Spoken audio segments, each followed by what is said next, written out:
You're watching the Tesla Live with your host, Mark Coughlin.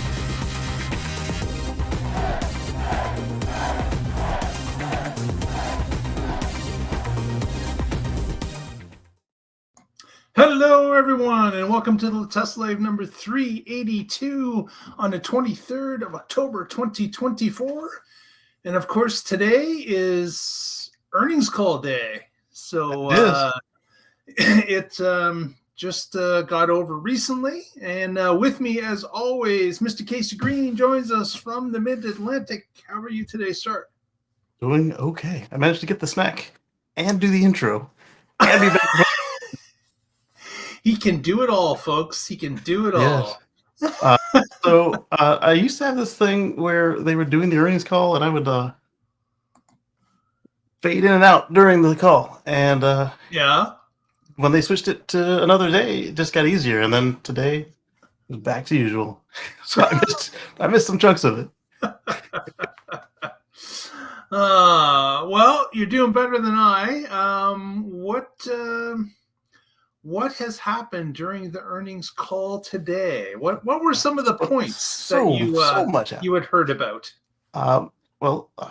Where do we start? I guess you got the document up. We start at the document, and then we go on to the stuff Elon said, and then we go from there.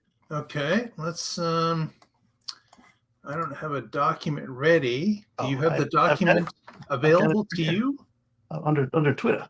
All right, so let's share it with the world, because you guys are there. Some of you share screen and the update deck. And I guess at the same time, I need to flip this over to news because we're getting right in it, aren't we? There we go. Text news. Okay, so this is the Q3 2024 earnings call. They had some highlights. I don't even want to pretend to be good at the numbers. That's what Patrick's good at. But I'll point out what they highlight. $2.7 billion GAAP operating income in Q3, $6.3 billion in cash for Q3, with 2.7 in free flow or free cash of the flow. Okay. They increased the AI training compute by over 75%. And this one was amazing right there, considering that this doesn't count the non-foundation Cybertruck. They're the third best-selling EV, not just truck, EV in the world, behind Model 3 and Model Y. Oh, in the U.S. it says. Oh, in the U.S. Sorry. Yeah. That'd be quite a feat, wouldn't it? Also, they reached profitability on Cybertruck in under a year, which was impressive. Yeah, that just happened. Yep. Yeah. And they had over 2 billion miles driven cumulatively on FSD supervised as of Q3, with more than 50% on V12. So the one actually called supervised, not the artist formerly known as Beta. It's interesting that it's only 50%. I thought it would be higher than that. I think it's amazing that it's 50% when you consider how long we were on version 9, 10, and 11. Yeah, but if you had 9, 10, or 11 on your car, right, that means that you're subscribed to FSD or you own it, one or the other, right. And you haven't upgraded from all the news that's talked about how V12 has been so much better? Well, some of you can't, or just did, if you were on the handful of people on MCU1 with FSD. Yeah, but that's a really small amount of people. Small number. But then when you think about how late they upgraded to Hardware 12 or Hardware 4 and FSD 12, it was really late in the game. So most of your miles are going to be on the older stuff. So it's amazing how quickly they've caught up, and that's impressive. And he pointed out they're going to keep doing trials every time they do a rev where it's just that much better than the last one. Right. So there's a trial going on now, and I guess that means that there's going to also be another trial going on next month, because FSD 13 should be here this month. We got a couple days left. Yeah. Thankfully, that wasn't an Elon prediction, so there's a chance it could actually happen on time. Possibility. Yep. Possibility. It's a hard lift, but they did it with 3 hours to go last month, so they might do it again this month. Speaking of FSD, during the question and answer period, they came up with when you're going to be able to buy a model next, buy a Cybercab with the steering wheel and pedals, and Elon said never. But that does appear that it's going to be the $25,000 car. I'm not as optimistic as he is. I suspect that we might see that car with some sort of manual controls, but he seems to think that that they have the regulations out of the way, and that the FSD should be caught up by then. We'll see. So he said you'll never get any manual controls in the Cybercab. Right. But did he say anything else about another possible vehicle in between the 3 and the Cybercab? In this deck, they talk about a cheaper car. I'm not sure if that's going to be just a revision of an existing car that's just cheaper, or if it's going to be a new model. But he said for sure Cybercab will not have controls. Okay, because they have said in the past that they changed the rollout of what they were doing, and they plan to bring out a newer car quicker because it's going to use some of the same aspects or the same production line as the 3 and the Y. Right. So whatever this is not the Cybercab. And yeah, that would not be the Cybercab, based on the Cybercab is only made like 20 units, and it was probably made a lot of by hand as opposed to being on a line. They came from the design center, so there's no way they were, unless they have a practice line. They might have a practice line on the design center, but there's no way it set any sort of speed. It might have just been literally to make sure that you're not breaking OSHA regs by making somebody put a fascia on laying on their back or something. Yeah. But that also came to a question later in the call about what about us Hardware 3 folks? How are we going to get in on this? And Elon said he was pretty sure it would work, but him and Han, we don't know if it'll work, but it looks pretty good. And then we're going to start with Hardware 4 and backport it, and then eventually it came to we're going to get Hardware 4 upgrades for free, or Hardware 5, whatever it takes, if Hardware 3 can't handle it. So the same as not we all, but a lot of us started on Hardware 2, 2.5. Yeah, that's right. And I'm hoping that the lessons learned from that upgrade path are applied. But there's 2 major problems with that. Tesla is really bad at that sort of paperwork from service, and they've done several haircuts since then, where they just randomly just cut large swaths of the company. So hopefully the lessons learned are internal, and this will go smoother than last time. But don't get your hopes up. But I would say, at minimum, he did say that people with Hardware 3 would be upgraded, or something would happen if they can't if they cannot make Hardware 3 work. Right. So I have a feeling that we're going to be sitting in limbo for at least the next year, or at least until the Cybercab starts hitting its beta phase, and then they'll say, "Oh yeah, well, here's this." But again, don't get your hopes up, because if you're a legacy customer, you don't have the same boards as everybody else. Everybody else has liquid cooled boards, whatever the sizing is that goes in that hole. Most of them are the same, but not all of them. The legacy cars have air cooled FSD, so that wasn't even brought up at all on the call of what happens with us. But we'll see. I think that's kind of wrong. Like I really think that it's not kind of wrong. I think it is wrong that a number of people that paid for it may never see it, or is Tesla just kind of waiting until these people sell their cars or get in an accident or the car doesn't exist anymore? I gotta believe that number is dwindling every single month as it goes by, and maybe that's what they're doing. They're just playing a waiting game and saying, we'll get to you, we'll get back to you, but for now we're just concentrating on making it work with the newest and greatest, and then we'll see what backwards capable of running it. And because they don't want to turn around and say, well, I guess we have to completely gut your hardware, and we may as well give you a new car because nothing's going to work.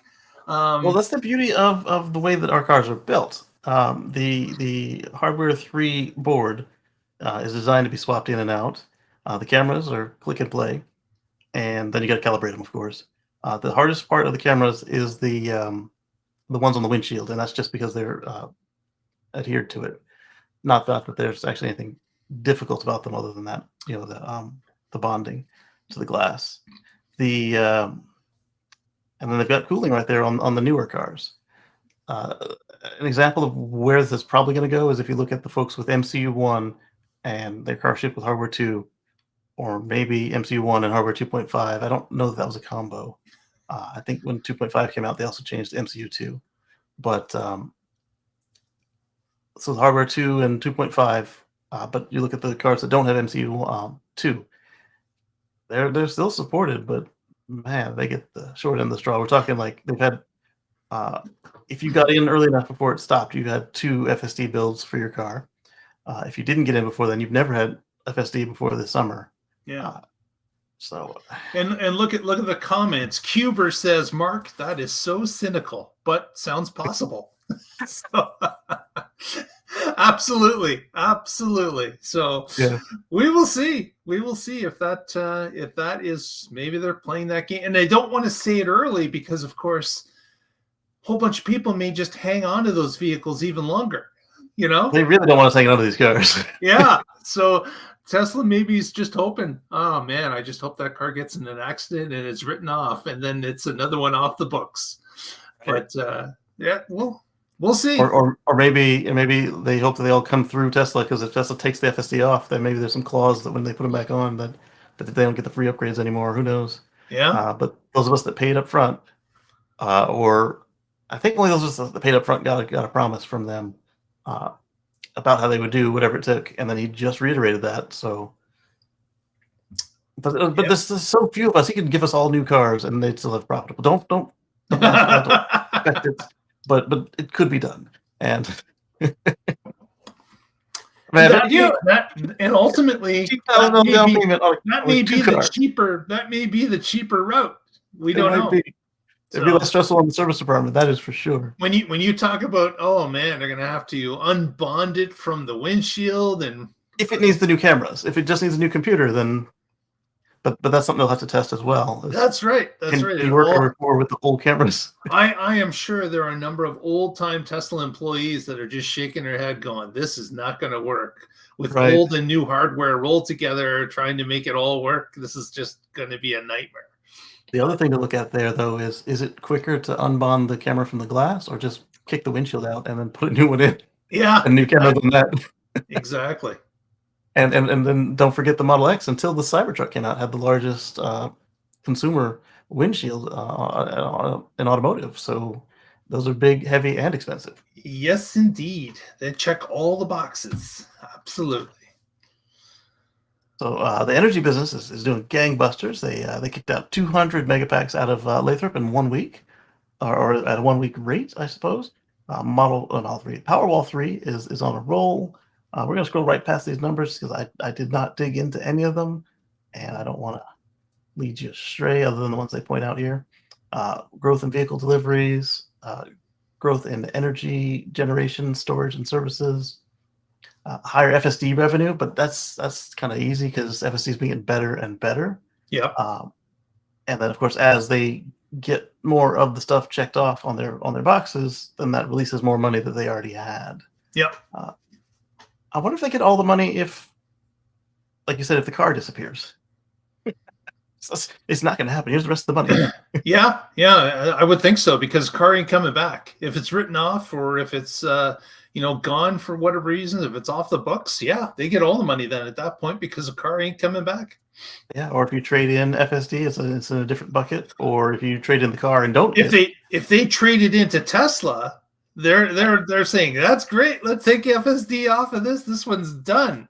Just right, like but I also like the FSD transfers is what I was getting at. Sorry, but yeah, if they trade it in, they don't have to worry about it at all. That's right. It's a whole new sale, probably on right. a whole different booking. The higher FSD revenue, yes. Higher regulatory credit revenue, which boggles the mind with his new friendship there. That this is something they said will go away. Tesla will survive that, but they will feel it. I mean, look at how many more sales they've been doing now that everything's been more affordable. Elon's told us that time and again, if it's more affordable, here you go. And he pointed out in a comment on the call that, hey, we're going after more of this money. That could go away if he gets what he's doing. That's mind-boggling. Yeah. Profitability. The lower cost per vehicle has been helping a lot, and they're going to continue to drive that down. So some folks are saying, how can you keep lowering prices or offering these programs? Well, if it costs you less to make the car, that's one way to do it.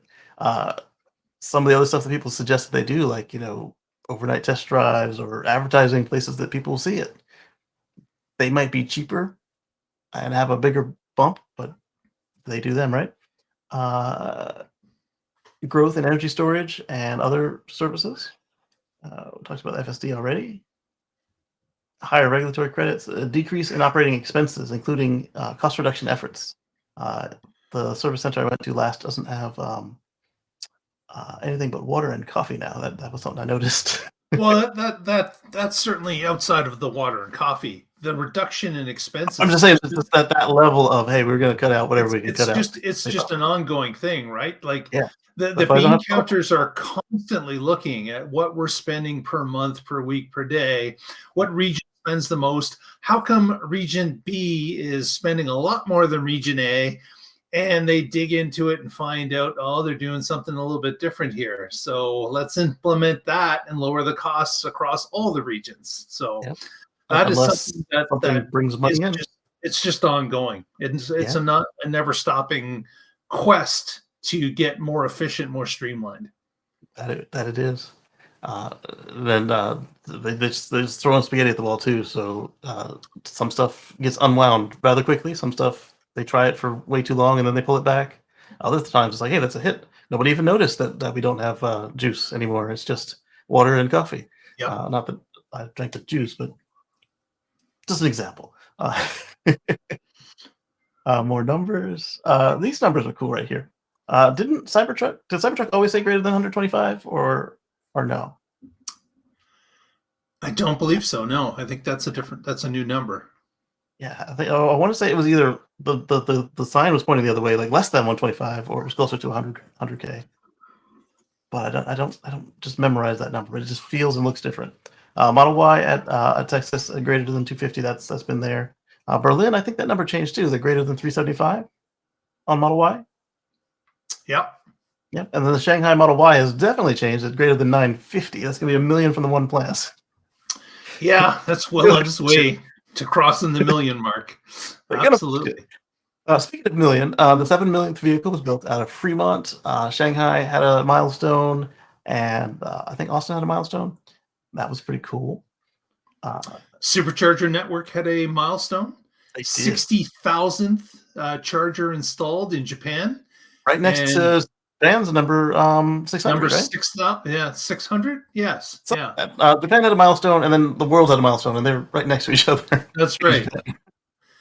And if you want to see those different milestone superchargers, look up hashtag Supercharger flag on our feed, and we've got pictures of all of them. I was afraid that the gray one was the Japan one, but no, they have the nice pretty one. Not that there's anything wrong with the gray one. It's just like, man, that's really muted. Because that's they could have did a lot better than just a battleship gray. Like you could have did something a little bit more spectacular. Even if you just put 60,000, in big font up and down the thing, like you could have done that. Like a racing stripe. Yeah, exactly. Exactly. That would have been awesome. And they could have made it look good with the other one if they knew it was going to be on left or right or just nearby. Yep. Yeah. The Japanese one is origami design, so there's some origami graphics on it. I like the way that there's like red at the base, right before the number plate. It looks good. Yeah. Roadster still in development. It's going to be. He called it now, instead of calling it the icing on the cake, he called it the cherry on the icing on the cake or strawberry on the icing. It's up there on top of the the cake. It's a treat of the treat.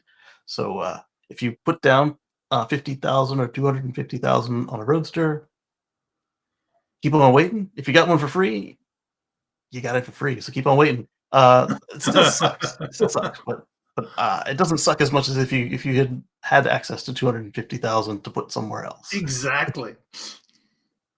The Semi, he said it could have been ugly, but why make an ugly vehicle? The reason he said that was in response to it's gonna the people who are buying it are the bean counters. We've been saying that for years, especially Mark's been pointing it out.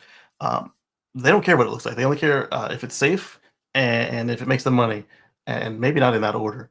And um, and then maintenance, but basically maintenance is a factor of does it make me money?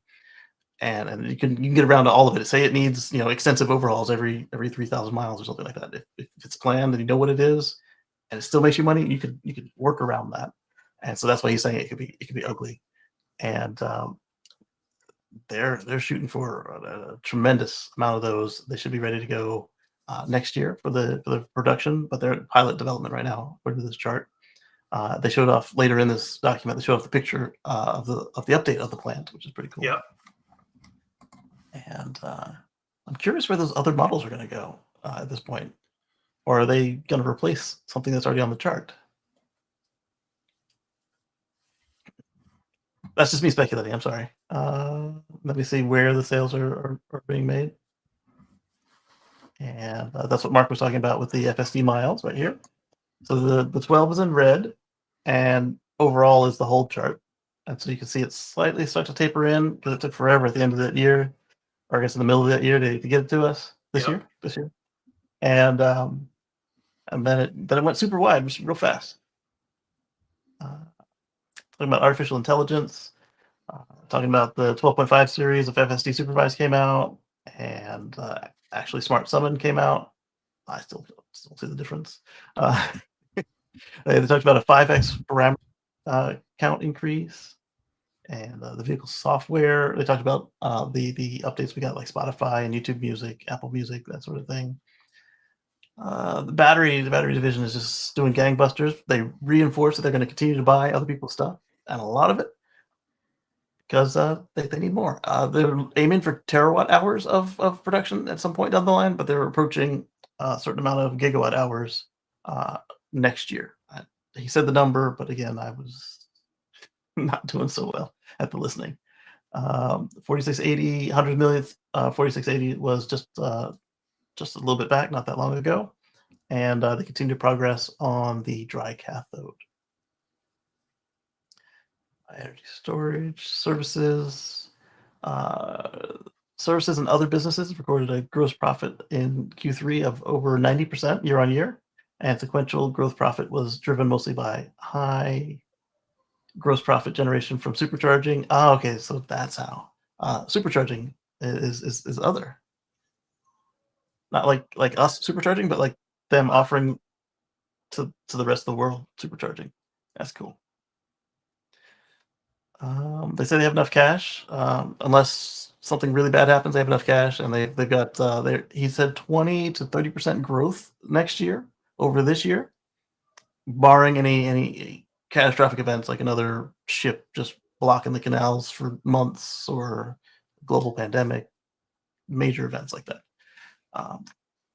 Rioting in the streets. We'll continue to execute on our innovations and reduce the cost of manufacturing and operations. Over time, we expect our hardware-related profits to be accompanied by an acceleration of AI, software, and fleet-based profits.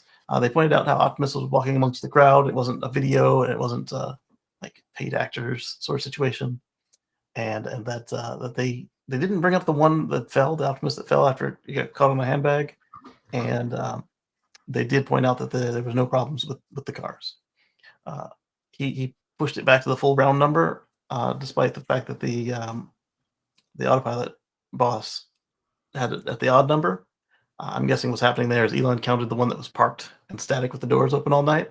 Yeah. And the AI guy was not, because it was parked, and so it wasn't doing crap.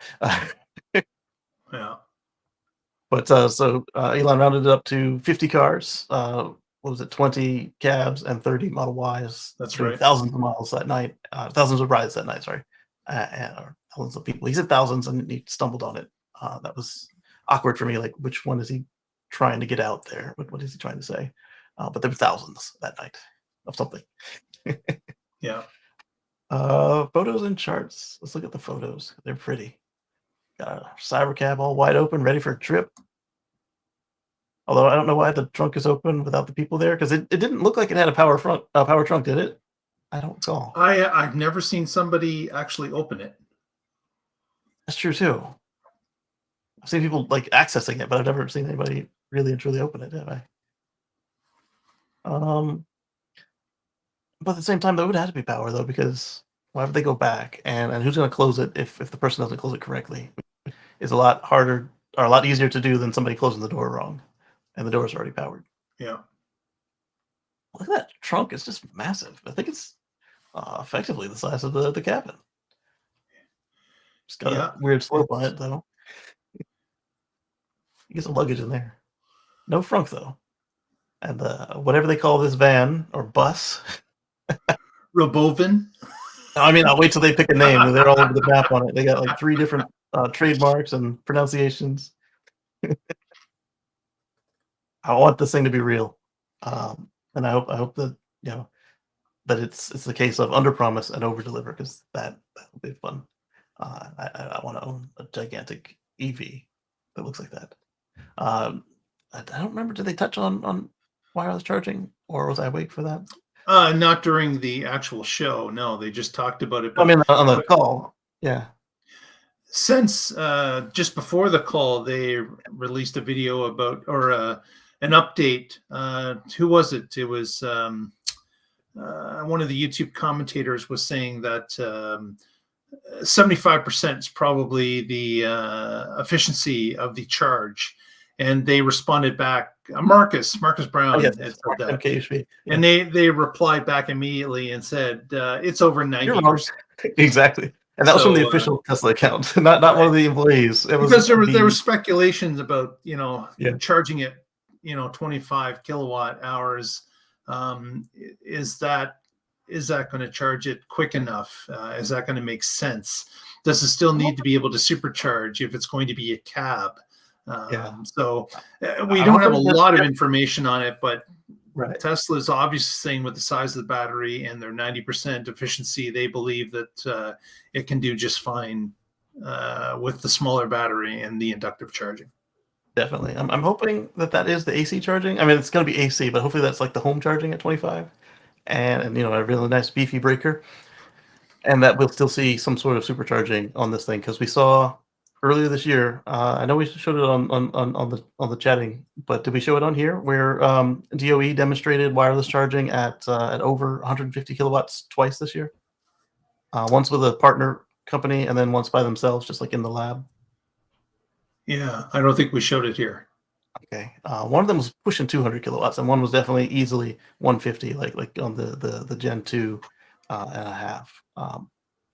So I think that we should be able to get that, assuming that either they can buy the patents or they got them when they bought this wireless charging company, took the tech, patents, and employees, and spat the rest back out like a treat that you didn't want the rest of. Point out the hands with the 22 degrees of freedom. We saw this at the end of our coverage there. Yep. At the party. This one just happened. The 7 millionth vehicle in Fremont at the OG plant. Yep. What is that? Is that a Model S or X? Or is it a banner? I think it's a banner in front of a car.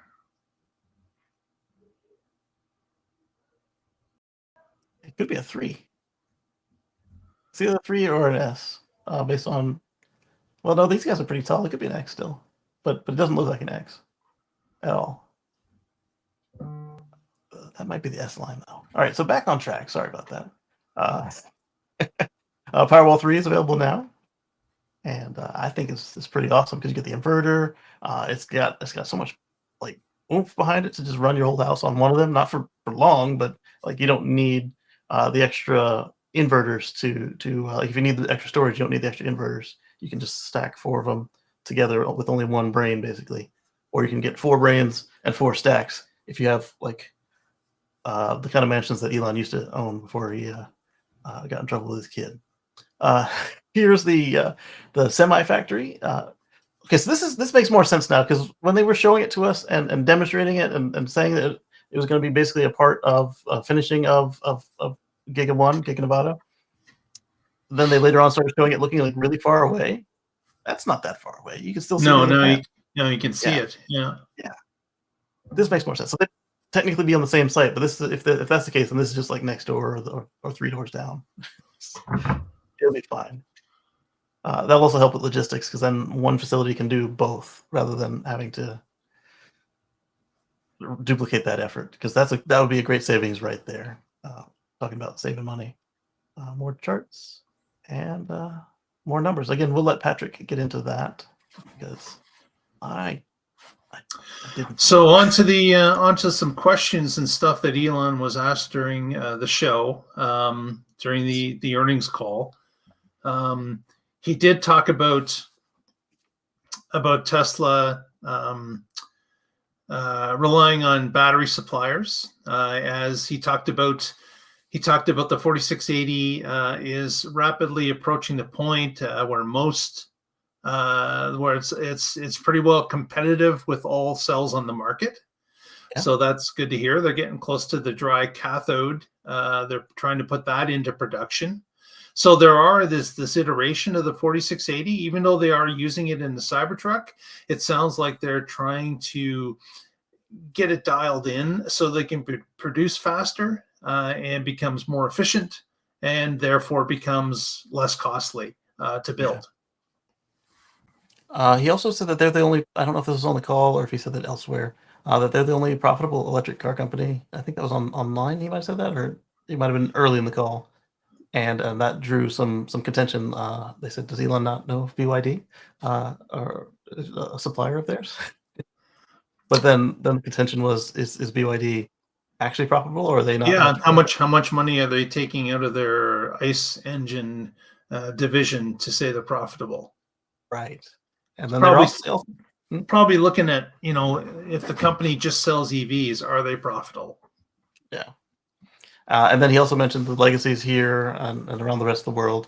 I see where he was going, and then no need to split hairs on that one. It brought home a point that they were being successful at EVs while everybody else is struggling. And we could kind of see that with all the consternation and finger wagging and, oh, it's all this and that on the Cybertruck. And then all of a sudden it comes out to be the #1 selling EV pickup in months. Yeah. At 100,000 to 120,000. Because, again, only Foundation at the time. Foundation series just ended this week, so if you've got one in the pipeline, you can probably still get it. But if you hadn't already plunked down the money, it's done. Yeah. He also talked about of course, FSD, that it's going to be safer than human driver by Q2 of next year. These obviously are forward-looking statements he's making. But he also reiterated that the first testing of FSD on ride-hailing services will be in California and Texas next year, again, depending on regulatory approval. So he's speaking of regulatory approval, I totally skipped this. They demonstrated that, or pointed out that they have what Mark and I and Pat had speculated, that they would have a Tesla Uber, basically, where it's a human in the seat and FSD is doing all the work. That is running right now with a small group. I don't remember if he said it was in Texas or California. I want to say it was in California, and that they might expand that at some point, but he didn't commit that they were going to expand that before they get their permits to go full robotaxi. But they also pointed out that they showed us long ago a version of that app. So if you wanted to get an idea of what it looks like, it sounds like it didn't.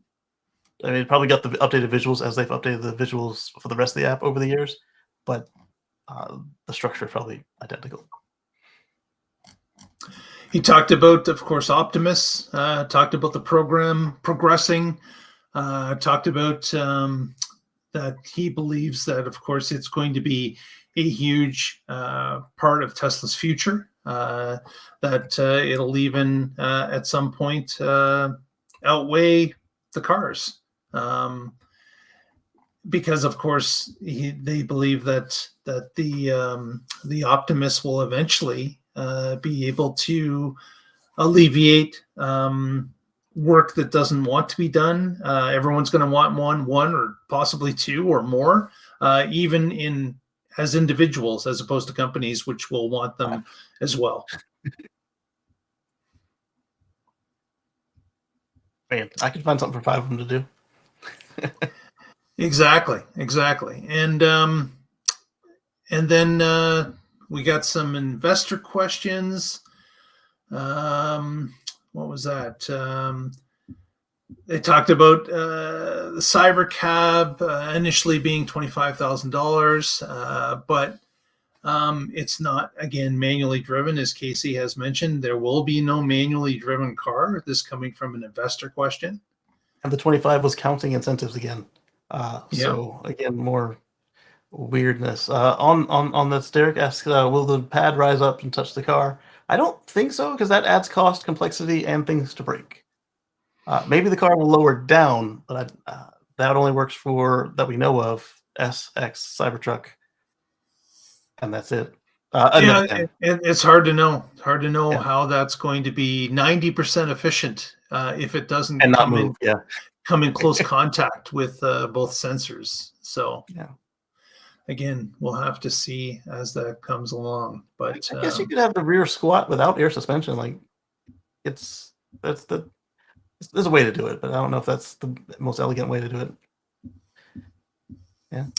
Another question was about the Semi, wanting to know if they're going to be on track to start initial builds next year. They indicate that they are still on track based on the photos that Casey had showed on the building of the actual Semi factory. They noted that they've already, of course, been proven by clients like PepsiCo and others that have them already in their hands, and it's proving to be what they promised the vehicle would be. So mileages, how much charge it takes, how much time it takes to recharge, all those things are going to spec, and in some cases getting better. So that was the answer to the semis. They also indicated that there's around 200 built so far, equipped with all the equipment necessary for FSD in the future as well, which Musk indicated that this would be a huge step for safety for trucks as they roll that out as well. Yeah. But again, FSD is not being used currently. Yeah. They're just saying that the equipment is on the trucks, that they could start testing at some future point. Yeah, hopefully they turn on the safety feature sometime soon, because that guy who crashed into the embankment or whatever, it would have never happened if they had lane departure warning. With the one that feels like a rut in the road that steers you. Yeah. And then Elon commented about Hardware 3, and as Casey had already gone into, about how they're going to make it work regardless. They'll try to start with Hardware 4 and try to backwards push it into Hardware 3. But of course, if they can't, they'll make the person who owns that car whole by doing something else. Hopefully something we all like. Hopefully. Yeah. What else do we have here? There was a question by Adam Jones of Morgan Stanley asking about the relationship between Tesla and XAI. So this keeps popping up every once in a while. And Musk indicated that the two are working together, but they are separate. Tesla's focused on the real world. AI is quite different from LLM, Musk said. So he's holding them as separate companies, but of course they're friendly and they do share some information. But again, he pushed that Tesla is really the sole focus at this point, because of course they're working with actual tangible assets and sales at this point, where XAI is just starting out. And they're working different problems. I mean, like the stuff they work on, like, hey, how did you get it to look at this data and solve it 15% faster? I mean, you can share that, but how to make a robot walk upstairs or not crash into walls is not pertinent to Grok knowing how to read a spreadsheet or not lie. Exactly. So quite a bit going on. Casey, you made the comment that you felt that this overall earnings call was a little bit better than the last one. Why do you feel that way? The aura that the call was giving off, like Elon wasn't like moped out, and there's more energy from the other participants, and even on the calls, they didn't sound like they were just like exasperated and worn out like they have been lately. Okay. So we will, certainly there was a lot shared at the 1010 event, and there was a lot that was not shared. And we are getting little snippets of information after the 1010 event that they're kind of adding. And this is what Tesla does for PR, is basically they release little bits of information here and there to supplement what was shown, and to allow people to understand maybe a certain aspect of what they're releasing a little bit clearer, or a little bit more understanding about how it actually works or will work. And I can certainly see that this is what is going to be fed to us for quite a few months into the future here. We'll be getting little snippets about Cybercab, about Optimus, about Robovan or Robovan, or what they're going to call it, and they'll make that a story. But there's all this stuff that's just churning along, and of course, there could be that possibility that a version 2.5 car is still in the works, still going to show up at some point, maybe 6 or 8 months down the line as well. But Tesla certainly has a lot on their plate. They've got a lot of vehicles that are in flux. We've got the Juniper that's coming. We've got CyberTruck that's coming down in price.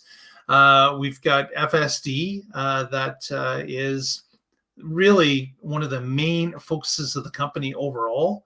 A lot of engineering time being spent on it, trying to get it to the point where they can unlock it, and they feel impress regulatory people that this is going to be safe enough to allow the Cybercab to drive around on its own. So all that kind of stuff would be interesting as we move forward. Yeah, I'm curious now, and I can see them doing this. Is it possible that the Cybercab will have FSD optional? Like, you got to rent it or buy it up front. Which you can't use it without it. No, you couldn't use it without it. So I can't see that it's sold without it at all. And of course, we still have not gotten the information back. Does when the vehicle is up to full speed in production and it's $30,000, does that include FSD, or is FSD? I'm saying, like, are we going to see on the bill, or exactly how's that going to work? Yeah. So is it going to be, maybe in that case, it's going to be a monthly fee that continually rises? Yeah, it could. That you can't buy it outright because they don't want it bought outright. I definitely want to work at that point. There's a lot of things that are in play, in flux, that we really don't know the answers to, and that's maybe part of the reason why Wall Street hammered them after the event, is that there's a lot of ideas here. Yes, there's a lot of cool tech here, absolutely, but how does that revolve into what Q4 and Q1 of next year look like? And of course, there's zero answer when it comes to that. So I kind of put this in as an aside. Not only did Elon talk about it, but during the question and answer, it came up again. They were asking, can owners get in as Tesla Uber drivers? I call it that because they didn't name a name that I could hear. And he didn't quite answer that question that I could tell. But he didn't rule it out either. But that program is there, and it'll probably expand, or If version 13 is all they think it is, then version 14 will come out and Robotaxi will be here. But he said that with AP1, so I'm not holding my breath on it. Yeah. Well, I think that's quite a bit of information from the call today. I think we've taken up most of the show, but I did want to touch on one other article that came out just today, and that is this brand new supercharger that's being built. It just broke ground a day or so ago, and this is 168 supercharger stalls at Lost Hills, California. At launch, yes. But the amazing thing about this particular site, not that it's 168, which of course will be the world's largest, but the real big thing here is that they've got a number of, I think it's 26 acres of land for this particular location.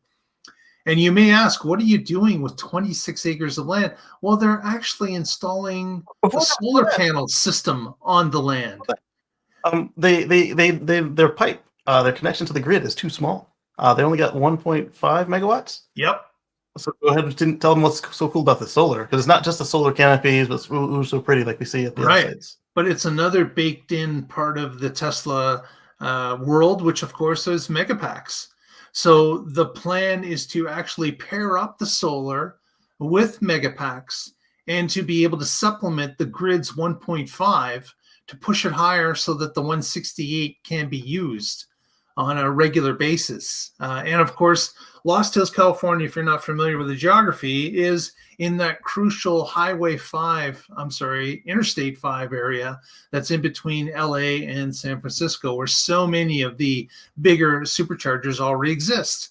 So from their information that they collect, they believe that the area is still underserviced. And that's why this new location will be opening up mid-2025 with Megapacks, with solar canopies, and with additional solar on this tract of land to charge up those Megapacks and supplement the grid ability to supply power to the site.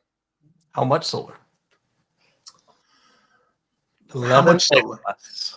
11 megawatts. So 11 and a half times bigger, or no, just over around 11 times bigger than their connection to the grid. The grid connection will get upgraded. The site will double up, and I imagine that they'll also add more solar and Megapacks as well, because nobody wants that electric bill. Just fucking demand. Yeah, no one wants that on peak hour electric bill for sure. Right. But, although our company would like the reverse when nobody's charging and they need some help. Yeah, we'll pay you for that. Come on. Yeah. Release some of those electrons to us. The grid needs it. Yeah. So, yeah, that's very interesting. And again, this is the promise of Tesla Energy combined with Tesla, is to be able to, find a site that they need to be large and to be able to supplement it with Megapacks and solar in order to make it useful for everybody.